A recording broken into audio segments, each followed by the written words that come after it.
مسئولان کمیسیون انتخاباتی در افغانستان به انتخابات پارلمانی روز 20 اکتبر آماده می شوند. هزارها دستگاه بیومتری قرار است برای مشخص کردن هویت رای دهندگان و هم جلوگیری از تقلب خدمت کنند. با گفته سخنگوی کمیسیون انتخاباتی سید حفیظالله هاشمی، این دستگاه ها در انتخابات نقش کلیدی می بازند. روز 19 اکتبر در آستانه انتخابات پارلمانی تصمیم شد در قندهار انتخابات یک هفته بعد برگزار شود. حمله های مرگبار طالبان به خادمان پلیس و قتل مقامات امنیتی بلندپایه محلی به جریان انتخابات در منطقه خلل وارد کرد. پس دوباره تایم بعدی شروع میشه، کلی کار میکنن.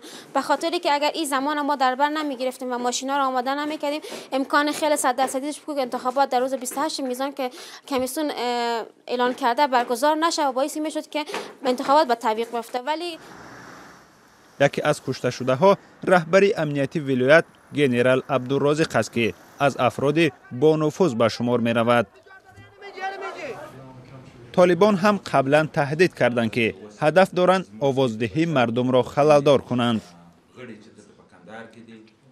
این هم در حالی است که خود انتخابات در افغانستان الکی 3 سال تأخیر کرده است.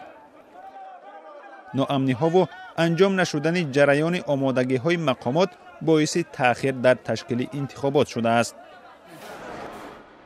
انتخابات در افغانستان تحت تدبیرهای شدید امنیتی برگزار می شود.